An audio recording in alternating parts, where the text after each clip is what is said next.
আমার বোনের বার্থডেতে আমি ওর জন্য মিশো থেকে একটা দারুণ সারপ্রাইজ গিফট অর্ডার করেছি। তো চলো ওর আগে সেটা তোমাদেরকে দেখিয়ে দিই। আর এই হচ্ছে সেই গিফট। ও মাই গড! ব্যাগটা কত সুন্দর। তো চলো এটা আবার প্যাকিং করে দিই আর ওকে ফোন করে ডাকি, ও এসে এটা খুলবে।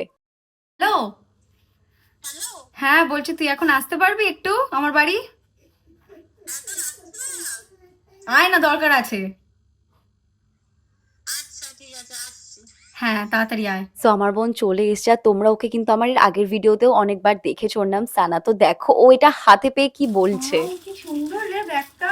ভালো আছে? হ্যাঁ, কার জন্য? তোর জন্য? হ্যাঁ, আমার জন্য। তোকে ফোন করে আমি রেখেছি। আমি জানি এই ব্যাগটা তোমাদেরও কিন্তু অনেকের ভীষণ পছন্দ হয়েছে। এর কালারটা যতটা সুন্দর, ব্যাগটা তার থেকেও বেশি সুন্দর। আর ব্যাগের ভিতর না ভর্তি ভর্তি করে প্লাস্টিক ভরা ছিল, সেগুলোই বের করলাম। আর এখানে আমার বোন পোজ দিয়ে দিয়ে দেখাচ্ছে। ওর তো ব্যাগটা ভীষণ ভালো লেগেছে। তোমাদের কেমন লাগলো কমেন্ট করে জানিও। আর কিন্তু ব্যাগের লিঙ্ক আমি কমিউনিটি পোস্টে দিয়ে দিয়েছি। টাটা।